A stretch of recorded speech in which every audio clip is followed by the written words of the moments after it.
How's the progress going with everything? This year a little different than last year with the competition for you. Has that really changed anything when we're looking at how far along you are now?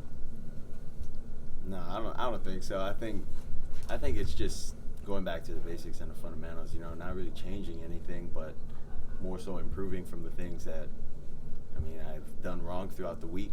And Saturday's usually the best opportunity to show coaches, whether you're a freshman or whether you're a senior, an opportunity for you to show them what you can do, and show them how you've progressed, throughout the week. And it's game time. You don't have the coaches on the field with you trying to correct you. You just go out there and you execute what you've learned throughout the week. How much have you improved your performance from under center, and how much do you think that could actually help your enhance execution in the red zone? We've gone under center last year. We haven't done as many passes, from under center. If we have to do it this year, I don't see a big problem with it. We're just going underneath center, grabbing the ball from the center and dropping back this time. So, it's pretty much the same thing for me. Could it help in the red zone, though? You think it could help your execution in the red zone in particular? I think just executing in general, whether we're in the gun or under center, just executing the play the way it needs to be executed is the way we become successful in the red zone. What difference does it help to have a taller option in the red zone? Everyone talks about having that taller receiver to go to in the red zone. Just how much does that actually help? Well, it helps, when you have a receiver that can jump. Whether they're tall or not, as long as they can go up and they're aggressive getting the ball, it really helps. So it's one of those things where you can place it anywhere, and they're gonna go get it. So you lost Irv. He's kind of a guy that could do that last year. Just who do you see this year that could be that guy for you? Well, it's kind of hard to compare. Irv was kind of like a slot kind of guy, but we need him as a tight end. Irv kind of bulked up. He was just the man, last year.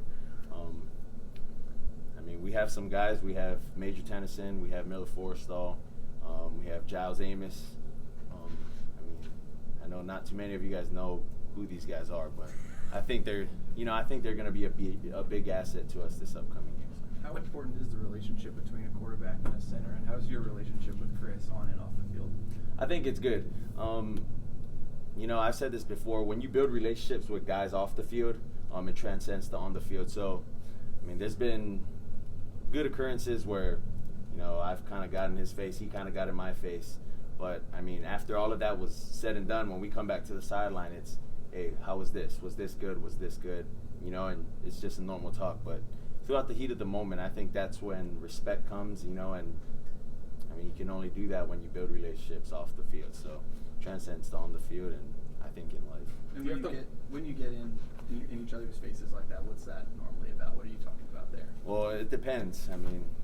Whether it's messing up the protection, trying to get the ball snapped quick, not getting, the calls to the line, in time, and if the coach ends up yelling at, him, they could get mad because I didn't do my job, and, just many things, a lot of occurrences. You hear about taking extra reps with a receiver. Do you do that with the center? Do you kind of take extra reps to get familiarity? Not really. We take, as quarterbacks, we have a quarterback center exchange before every practice, so we have the opportunity to get reps with Chris, then we have Emil, and then you just go down the line with all these other guys, so one guy goes down, the next man up, just like that.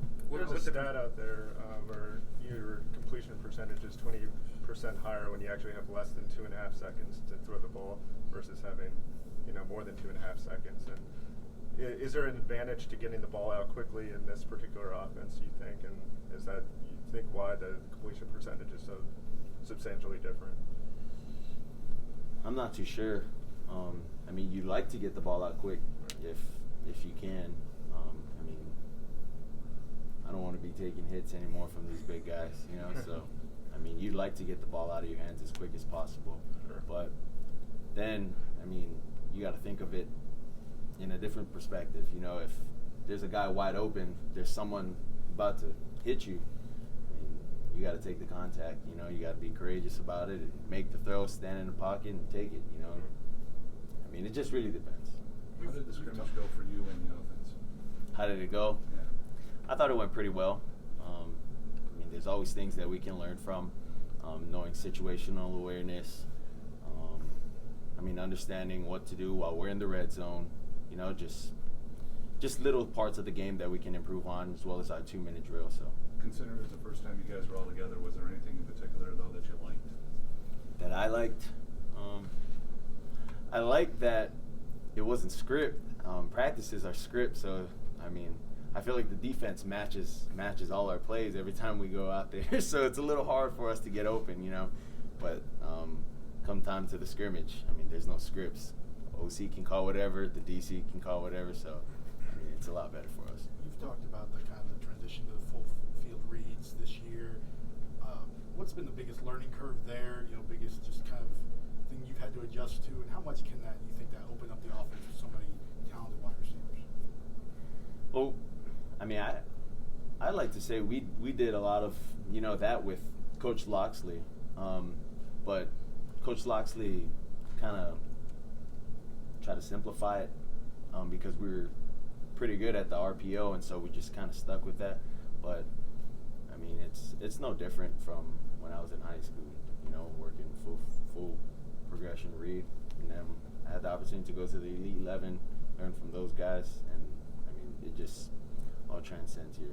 How much quicker are you going through the progressions and just making decisions? I mean, I know that's an emphasis that Coach Saban seems to emphasize. Yeah. I mean, I'm just taking what the defense gives me now. I mean, if they're going to give me the first read, I'm not going to pass it up. You know, never go broke taking a profit. So. What can having 4 wide outs all on the field at the same time? What can I do for this offense in particular, knowing the talent you have there? And can it really open things up a little bit? Oh yeah, it definitely opens things up. I mean, when you have 4 fast guys out there, when you have Jerry Jeudy, Henry Ruggs, Jalen Waddle, Devontae Smith, I mean, these guys aren't going to play man; they're going to play zone. I mean, if they play man against these guys, then we got to go out towards the defense. And I mean, they're going to play zone. It opens up a lot of the run game.